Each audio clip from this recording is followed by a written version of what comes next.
Welcome, everybody, to the very first episode of the brand new video game podcast, 0-2 Heroes. I am your host, Mike, and you're going to join me as we discuss a bunch of great fighting games, and we're going to review and discuss them.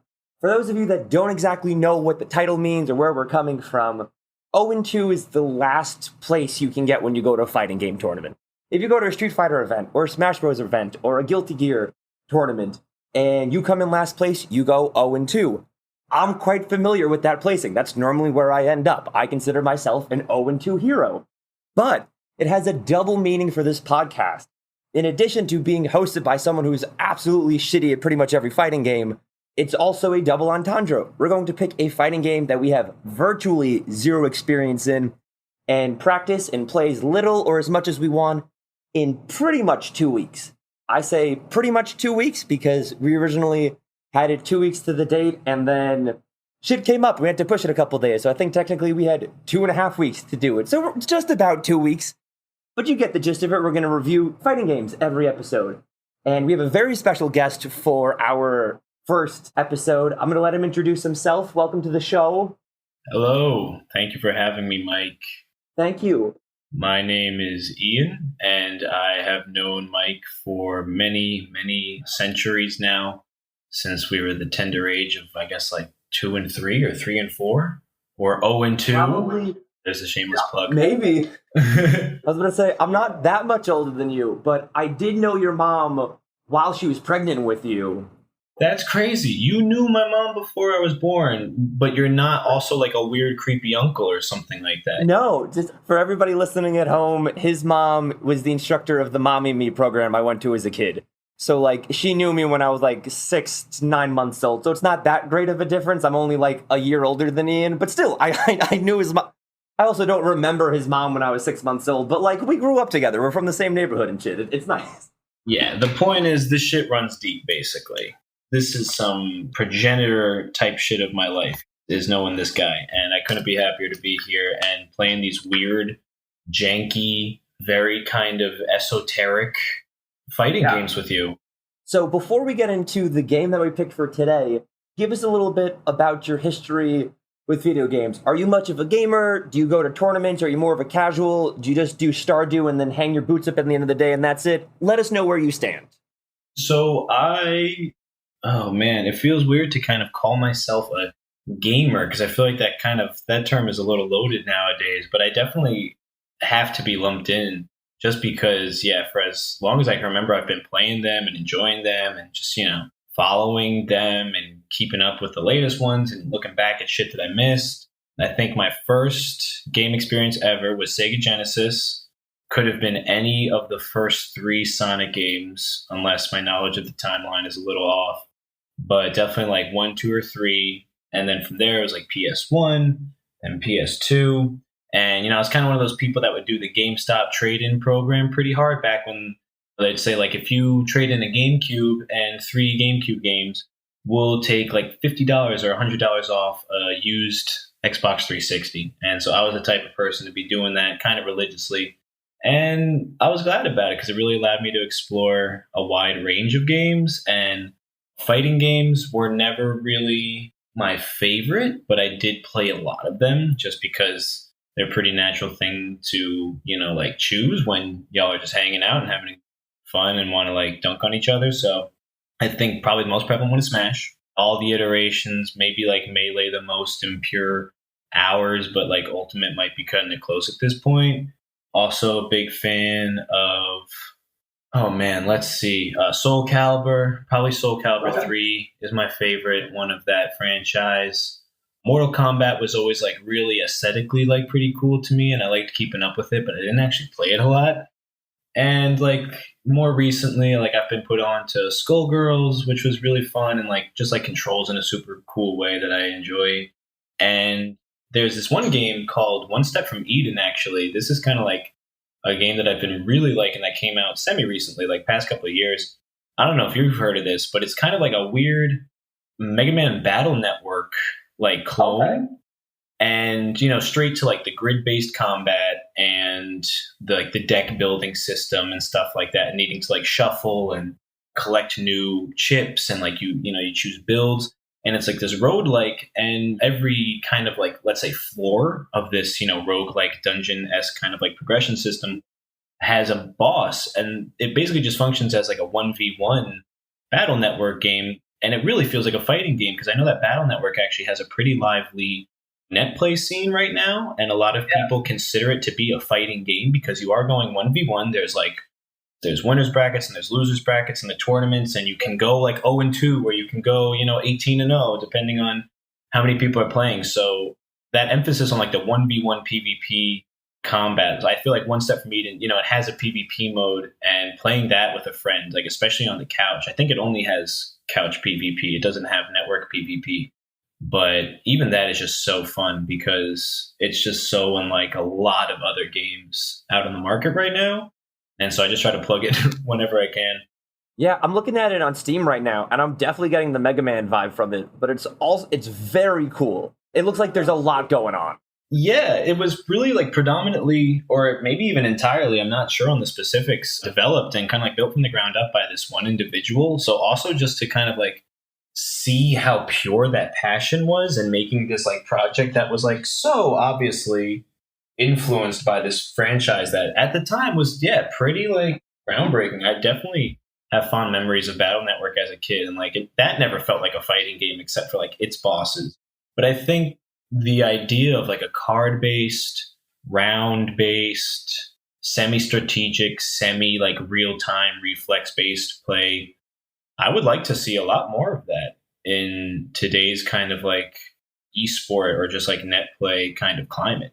Like more fighting games that involve like strategy on top of just, I mean, not to say that most fighting games don't require strategy, but in a way that's more akin to like a Magic the Gathering duel to a degree. Like more of a grand scheme planning type thing than trying to figure out like your opponent's strategy and trying to outdo them like in a 1v1. Like instead of adapting, you have like a grand idea of like, this is how I have to play the whole game.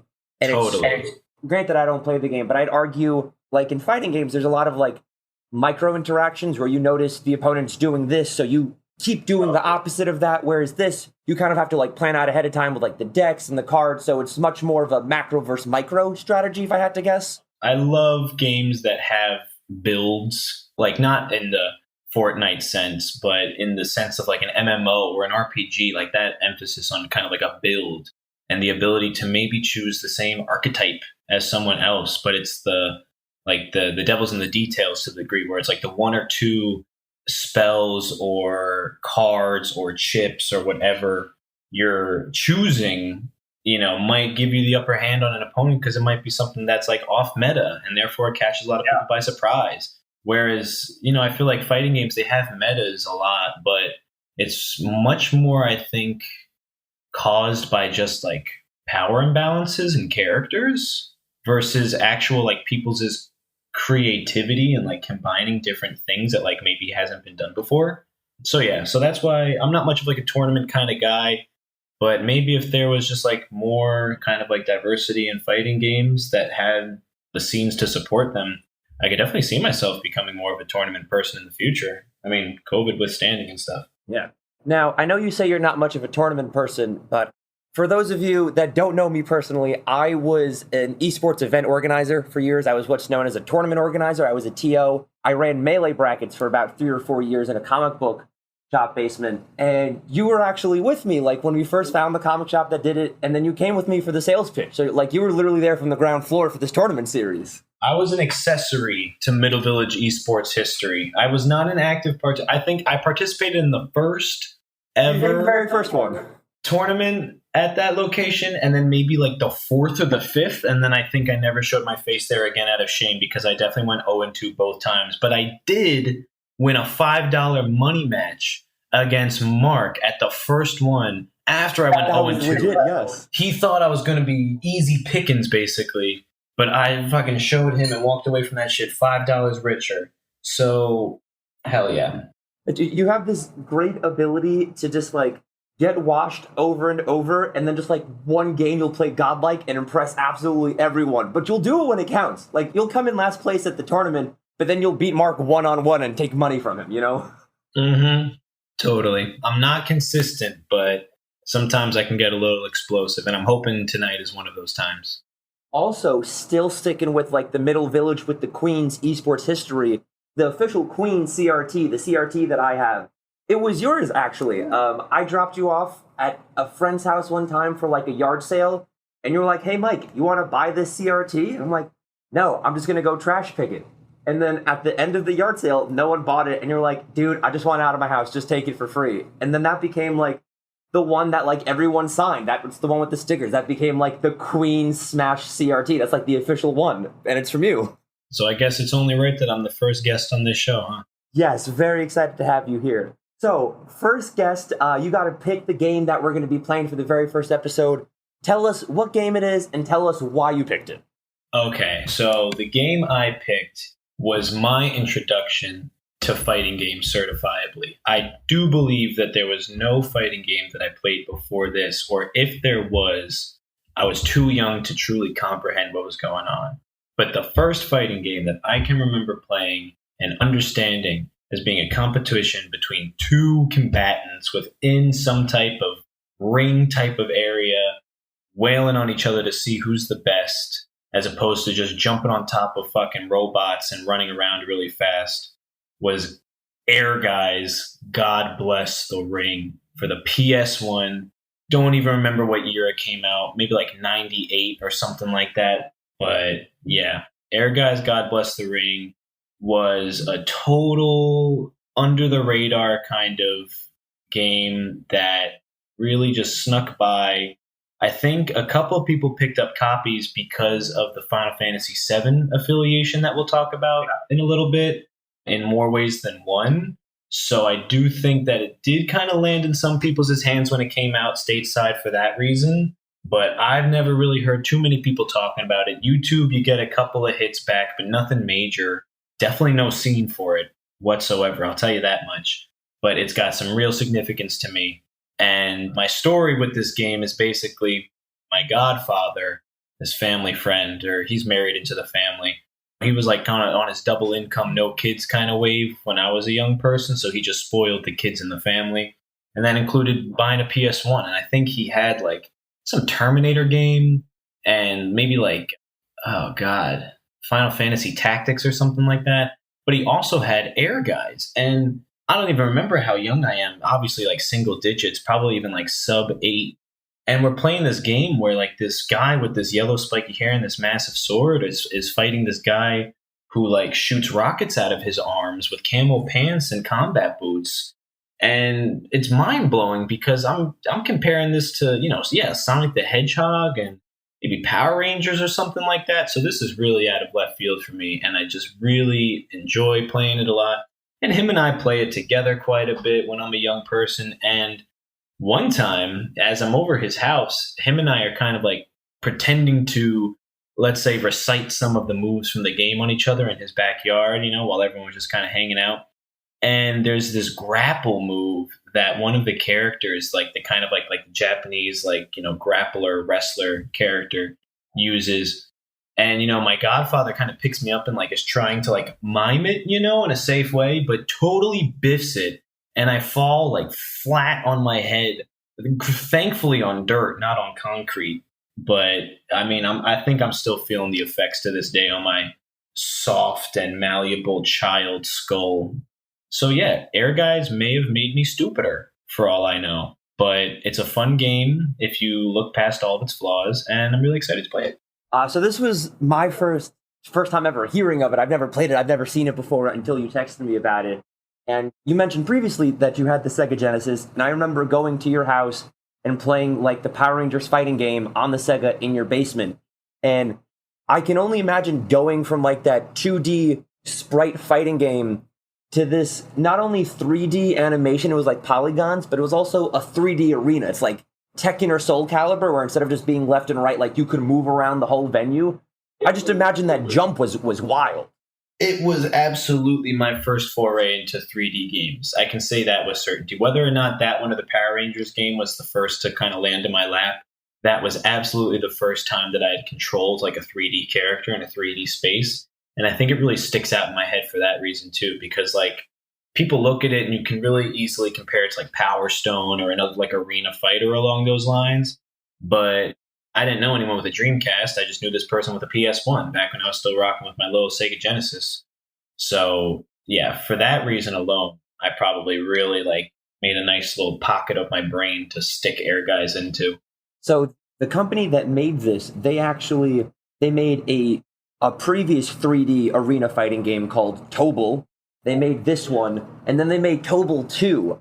And Tobal 2 is pretty hot garbo, but it's well known. It has the world record for most characters playable like in a video game, in a fighting game. It has over 200 playable fighters in it. Wow. Granted, most of them are like clones and copies and reskins of each other. I was just about to say.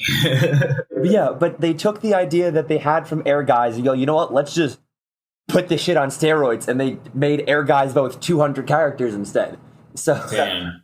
Wow, I'm impressed that you did your research. Yeah, I did the bare amount. I looked into that. And another piece of research that I found was, you mentioned previously that there was like no competitive scene, but Square Enix, I think it's Enix, they tried to get a competitive scene going for it when it first came out. As we mentioned, it has Final Fantasy characters in it.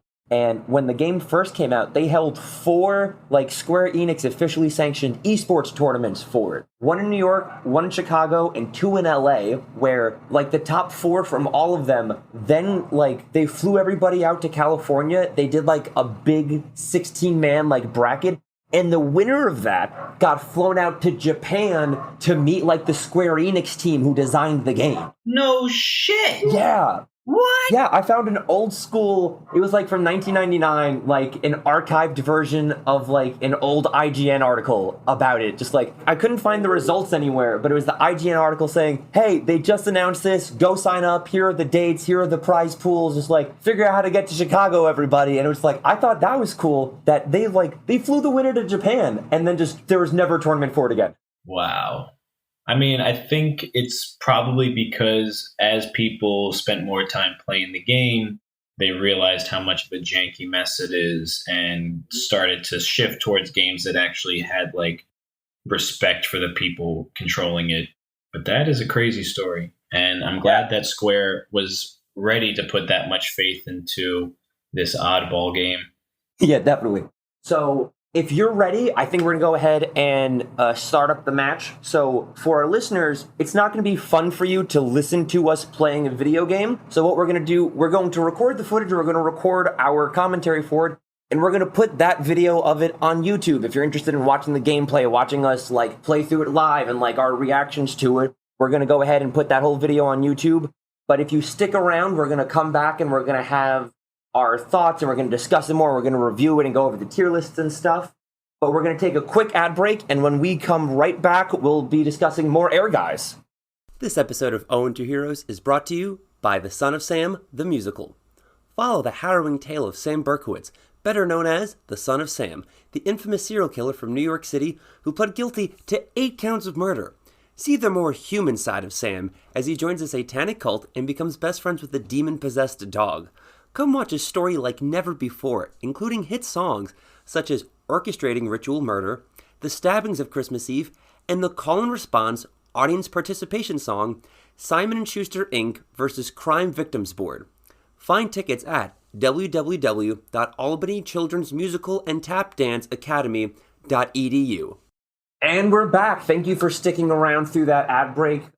Hopefully you go see the musical wherever it comes out near you. I'm sure it'll be great. And like I mentioned, if you want to go check out that match, it's up on the YouTube page. I will link that in the liner notes. But for all of our listeners at home, Ian is our grand champion. He beat the host 3-1 on the very first episode, so... Kneel before me. Yeah, so Ian is the current title holder of Best 0-2 Hero. People will write epic tales of his victory for years to come.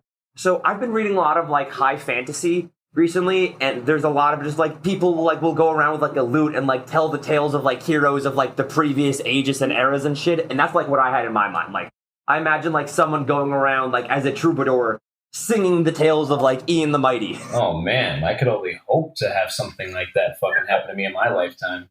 So we just played the game and Ian beat me 3-1.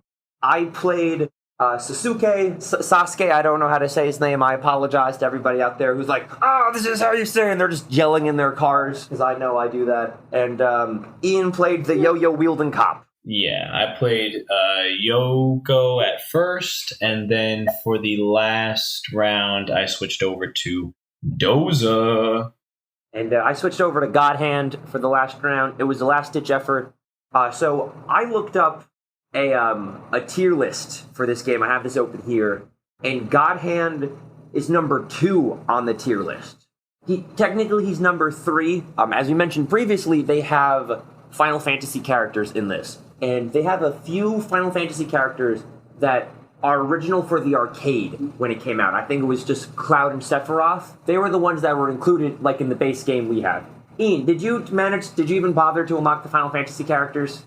No, I have to be completely honest with you. I do not exactly know what the parameters for unlocking the extra characters are. I do know that after I at least just played that weird adventure game that's also included in the disc, one time I unlocked one of the characters from that as a character in the multiplayer versus mode, but I did not get around to unlocking any of the FF7 characters besides the ones that come kind of out of the box. So I looked into it to see if that was something I needed to do.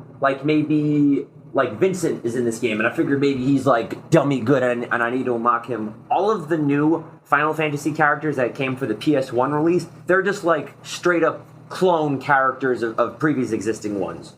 So Matsuda, he's the number 1 character in this game. He's the Meta Knight of the... I don't know if he's that broken. He's top tier. And Tifa is a straight up clone of him. So the two of them have the same skills, the same hit points, blah, blah, blah. So either one of them could be considered top tier. And then the last round, I played God Hand, who's the main character of the game, and Vincent Valentine from Final Fantasy is a straight-up clone of him. So I could have played either one of them if we had them unlocked. But after finding out it didn't make a difference, I wasn't going to go through and get them all. Yeah, I was actually a fan of the playstyle of the character that I unlocked. I believe their name is Claire. And I actually really liked the way that they played, but since we were running your retro arc, I didn't figure we'd be able to use her as an option. So I instead chose to kind of put my time in with Yo-Yo. And I actually had started all of this playing Joe, the character that kind of transforms into that fox or wolf kind of form, because I thought that was going to be really strong. But in my practice, which was basically just running through arcade mode over and over and over again, she really kind of underperformed, or I underperformed with her. And I figured that I would have better chances just playing someone else. So enter Yo-Yo, basically. And Doza kind of became my backup just because I think his moveset is really strong as well. I definitely see his flaws, but at the same time, I think he's really powerful. And I think a lot of players of this game should probably have a pocket Doza or something like that, because he's got a really strong projectile and spacing ability. But I mean, you saw those combos are really hard to break out of. And I feel like he's got great low, middle, high kind of capability. And so I really think he feels to me like the character that anyone could be pretty good with. Whereas, Yo-Yo still takes a little bit of getting used to, Yeah. So Yo-Yo Yoko, that is her name, Yo-Yo Yoko. She is a second tier. I have the tier list up on my... I might as well just put this in Discord so you can see it and you can know what we're discussing. I don't think it's fair for only one person to have the... I want to see who's the lowest tier, for sure. Show me the shittiest character in this game, please. The bottom tier is Han and Django. Han, damn, fucking Rocket Leg Han. Sorry, dude. And Django? I didn't even know there was a Django. What the hell? I'm going to be honest. I wouldn't be surprised if Django was just an English versus Japanese translation of Doza. Because looking at the tier list, I don't see Doza on the tier list. I think Doza is Matsuda, if I'm not mistaken. Oh, maybe. Hold on. Yeah, we'd have to look that up. We'd have to fact check that real quick. I don't want to be publishing misinformation in this podcast, but... All right, let's see here. Prince Doza, blah, blah, blah, blah. He's either Matsuda or he's Django, because I don't recognize either one of those two for the most part. Or maybe Django is from the adventure... Okay, no. Okay, Django, on the Ehrgeiz wiki, Django has his own entry, so he's not Doza. So he must be the male character that you unlock from the kind of like action adventure game that is packaged with Air. Did we discuss this? So Ehrgeiz is actually 2 games, basically. Ehrgeiz is the fighting game that you are hearing us talk about, and if you're watching on YouTube, saw us play. But what you didn't see was this like moderately sized roguelike action adventure, almost Metroidvania-ish kind of game that features 2 other protagonists, a totally original story, and you can drop a pretty decent amount of time into that alone. So honestly, picking up Ehrgeiz back in the day must have been a pretty good bang for your buck. So the 2 game modes they had, the versus mode that we played, it started off as an arcade game, and it was just the versus mode. And when they put it onto the PlayStation disc, they thought having just fighting with no story mode wasn't going to sell very well for a casual audience. So in addition to adding the Final Fantasy characters, they added on this story mode to go with it, which I did not play, but just looking at the opening graphics and then reading the first paragraph on the wiki blows me away. So in typical fighting game fashion, there's a fighting game tournament like in-universe, and the winner gets some ancient German sword that's going to like unleash a dragon on the world, and the only people who can stop them are these camo-wearing, spiky-haired, gun-hand-wielding dude and a cop with a yo-yo. That's what I got from it. And there's a ninja somehow.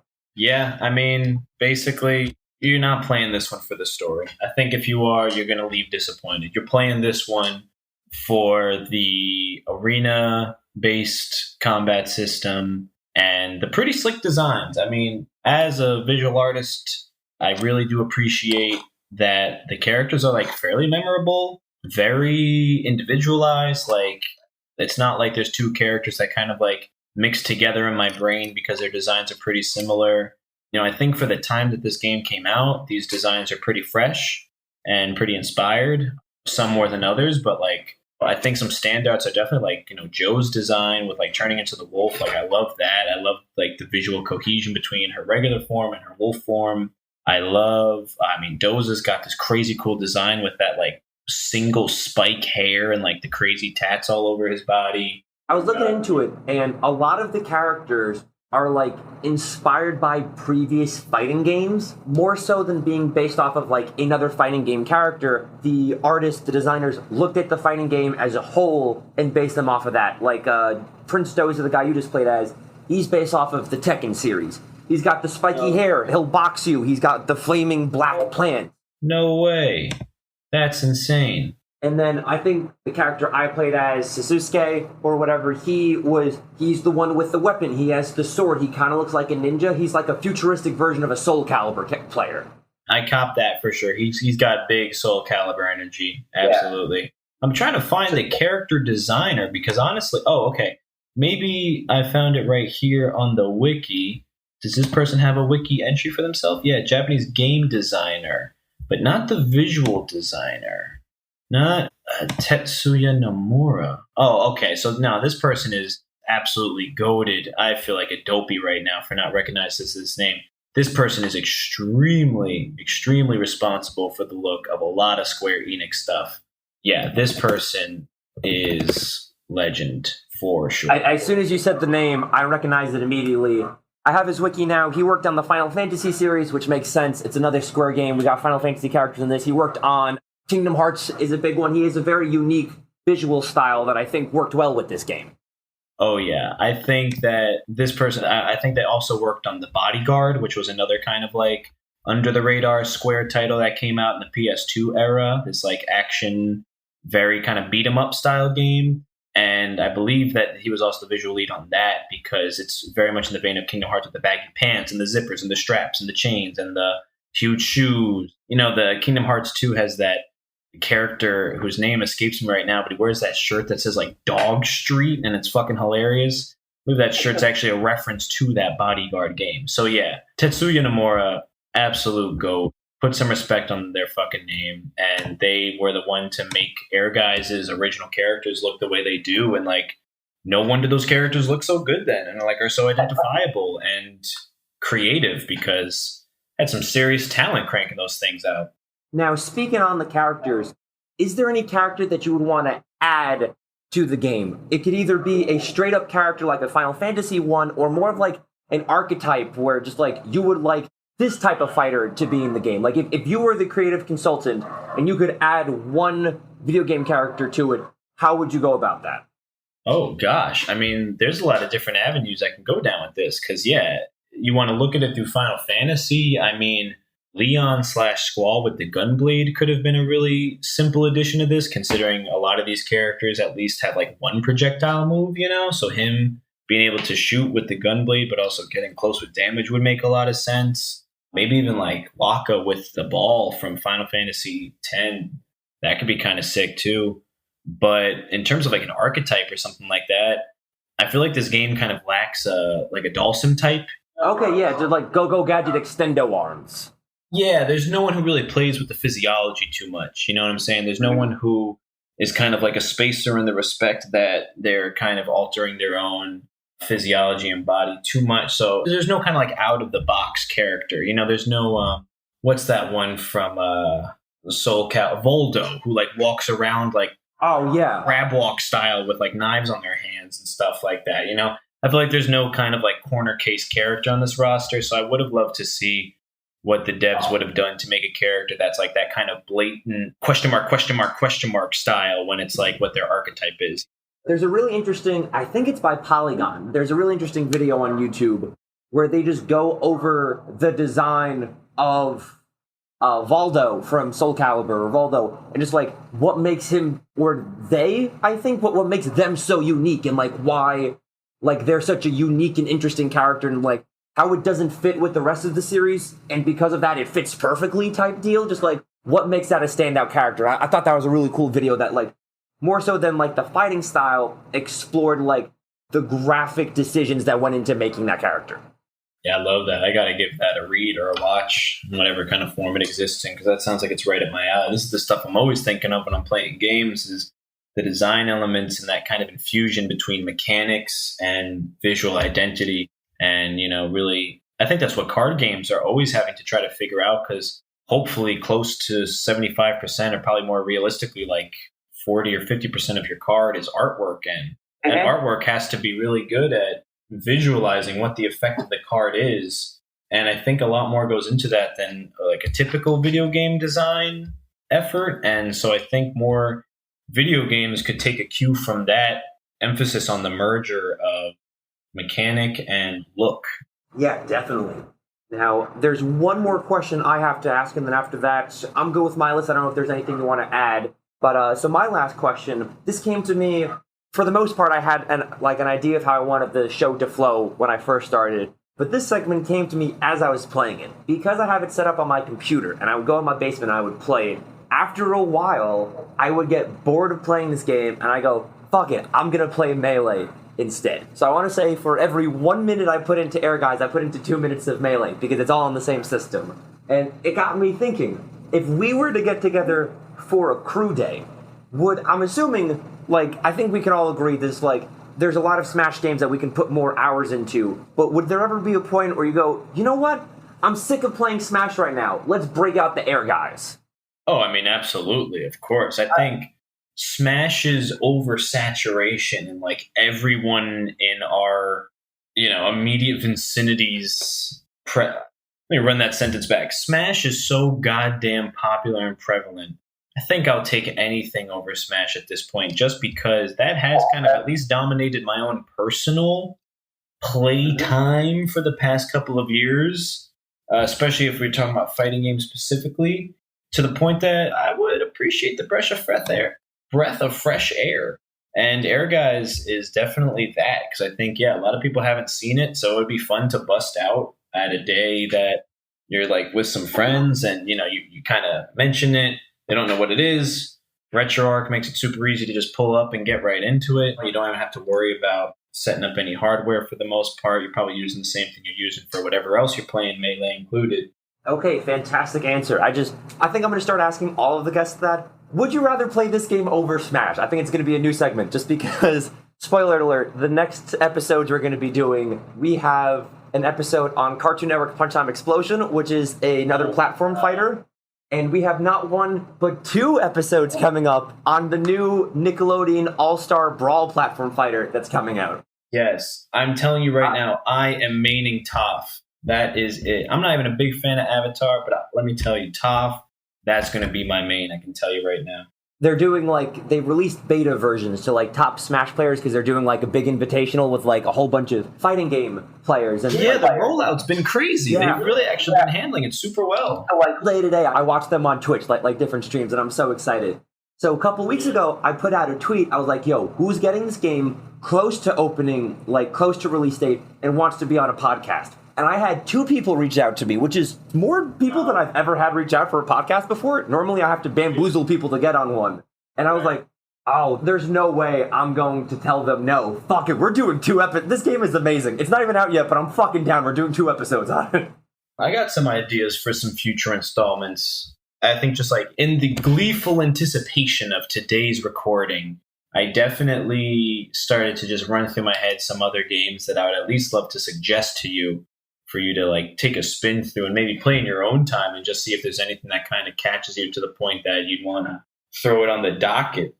But I feel like there's a lot of games out there that people have not ever given a chance, but might end up being a new favorite. Yeah, I'm excited. I think this podcast could be a cool mix of finding these random games from the 90s like Ehrgeiz or playing the brand new release like Nick All-Star Brawl. I think it's there's so many fighting games that we can pick from both ends of the spectrum and it could still be a great show, you know? Yeah, there's something for everyone. So you mentioned previously that you were into graphic design and stuff. Where can the people find you? Do you have an Instagram with your artwork? Do you have any shows coming up? Where can you show off your artwork? Let our fans become your fans. Let us know where you're at. All right, so let me put it like this. Instagram at TOUSIUS. I have a web store, tragicaccident.bigcartel.com. You can find some books of mine there, comics, both short and long form. Find some hand-pulled block prints. The stock is always getting kind of mixed up. There's always new stuff dropping. I'm taking some stuff away. So you kind of want to stay updated on that. And in terms of events coming up, I don't think there's really anything on the docket. I'm trying to get a Halloween thing going with a buddy of mine for here in New York. But damn, I think we might have slept on it a little bit too long because it seems like everything's already booked. So we might have to do it a little DIY, I'll have to keep you posted on that one. Okay, well, let me know. We will gladly tweet it out. We'll give you whatever plugs you got. And I'm local now. I used to be in the Carolinas. I used to be in the South, but I'm in Jersey now. Ian's in New York. So if you got a fucking show, let me know. I'll take the 1.5-hour drive. I'll show up. You'll be the first person I tell. Fantastic. Over on my end, if for whatever the reason you like this podcast and you want to listen to more of shit that I'm doing, I have another podcast. It's called the Big Drink Energy podcast, where me and my co-host Alex, we review energy drinks. He's also a big fighting game player. He used to be a Smash TO. I believe he was nationally ranked in Soul Calibur 2 for a while. So a lot of the episodes we go on tangents about video games and fighting games. I don't need to go on a spiel on this. How about this? Ian, we've been friends since before you were born. So I'm assuming if one of your dare I say, lifelong friends had a podcast that they've been working on for 2 years. I'm assuming you're a big supporter. How about you tell our listeners about your favorite episode and you pitch it to them? I'm assuming you've listened to all of them. There's only 14 of them. So I'm assuming you've listened to them. So there's an episode, and they talk about an energy drink, and they talk about how much energy it gives you, and they talk about its drinkability. And, the exact brand of the drink, man, it's slipping my mind right now. But there's ad breaks. There's definitely breaks for commercials at some point. Yeah, that one's my favorite episode by far. That one always has me rolling on the floor laughing. ROFL. You know what's funny? I asked Josh the same question, and that's also his favorite episode. So it must be a good one. I think that's definitely going to get you whatever the podcast equivalent of an Oscar will be. That'll be the episode, but for sure. That'll be the one. But yes, we do have the Big Drink Energy podcast. You can find us on all available platforms. Episode 1 is really fun. A dog shits on the floor on that one. And then I would also recommend episode 13. It's like the season 1 finale. It's a little bit longer, but like we put a lot of effort into that one. I'd say that's like the best episode we have. So over on that end, but we have more podcasts. But I'd also like to plug a comic book that I'm releasing. It is not my comic book. I did not write it. I did not draw it. You can think of me as like an editor or a publisher. We have a homie who made a comic book. Unfortunately, like, he's not here to release it anymore, so I've been working with the family, and we worked really hard on it, and it's getting released tomorrow, actually. I can't believe that you were able to help facilitate the printing and release of that book, because that was just so awesome to be able to pull off, and I'm really glad that that project is getting able to see the light of day despite the circumstances. That is a story that definitely, like, is really cool, and I'm glad people are going to have the chance to get their hands on it.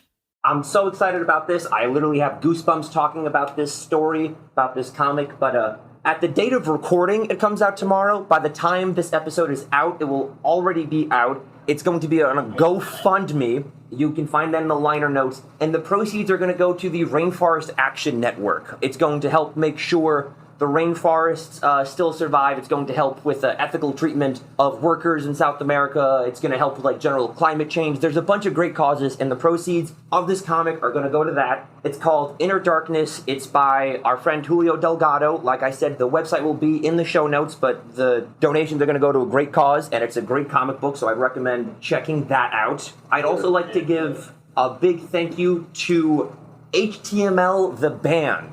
Now, Ian, you were involved with the local music scene. You're from Queens. You ever go to those Taking Back Queen shows? No, I don't think I've ever heard of those before. It was like an all-ages DIY like concert series that used to be hosted in a church basement in Jamaica. And it had like punk bands and emo bands and hardcore bands. It was just like the fucking like DIY ethic, just like in a fucking church basement. And they would play shows like every Sunday. And it was like all local bands from Queens, or like Queens adjacent. It was really cool. And I woke up the other day with like, there was this band that played there, West Mantooth, and I had a song stuck in my head. I was like, fuck, that would make a banger theme song. So West Mantooth is no longer together. They actually played their last show. Ian, I think you went one time. Did you ever go to the Punk Island Festival in Staten Island? Oh, of course, definitely. That was the place to be for a 16-year-old kid into that kind of music. Yeah, exactly. So, Taking Back Queens, they worked with Punk Island. They had, like, their own side stage. Like, they had their own venue. Well, they had a stage where the Queens bands would go. And West Mantooth played their last show at the TVQ stage of Punk Island. The members then went on to form a new band called HTML. So I messaged them, and they were sick enough to be like, fuck yeah, dude, you can use our music as your theme and outro music. So we're using that, so you can check them out. They will also be in the show notes. They're a sick band from Queens, so go give some love to the hometown heroes. Shouts out to Queens. Shout out to Queens. Shout outs to HTML. And lastly, I mentioned that I am living in Jersey now. I'm in Camden County. We got the hookup with Camden County Community College, Quad C, where we're working with their broadcasting department, and we are going to have like a rotating staff of almost like interns or like kids who are getting into broadcasting, and they're going to help out with this. So I'd like to give a shout out to our sound engineer for this episode, Wayne the Stone Johnson, our editor, Hannah de Armas, and our producer, Jack Efron. Jack Efron, fuck yeah. Yep, Jack Efron, Hannah de Armas, and Wayne the Stone Johnson. So thank you so much for your hard work. You are what make this podcast possible. The three of you are awesome. And Ian, do you have anything else you want to say? I think just that. I had a good time tonight, and I look forward to keeping up with the podcast and seeing what other hidden gems y'all kind of come across, or even just games that end up not being hidden gems and everyone plays and y'all just kind of talk about, because frankly, Mike, I could hear you talk about this type of shit forever. So I'm just waiting for the next one. I actually forgot to plug my own social. You can find me on Twitter at Mikey Tabletop. That's where you can keep up with new episodes and stuff. You can also follow the podcast at BDE Pod. You might be thinking, but Mikey, why is it BDE Pod and not O2 Heroes Pod? I already have a fucking podcast Twitter account. I don't want to make multiple socials, so it's just going to be all from the same Twitter. So just go follow that one, and you can keep up with updates on everything. So follow me, follow the podcast, follow Ian. Oh, follow me on Twitch, twitch.tv/Toosh Draws, TOOSH Draws, like the verb. Follow me on there. I draw, I play some Magic Arena sometimes and some old PS1, PS2 era kind of stuff. So yeah, follow me on there and let's hang out. Very nice, very nice. Well, if there's nothing else, thank you very much for listening. We will catch you all on the next episode of 0-2 Heroes, and Wayne the Stone Johnson, take us out.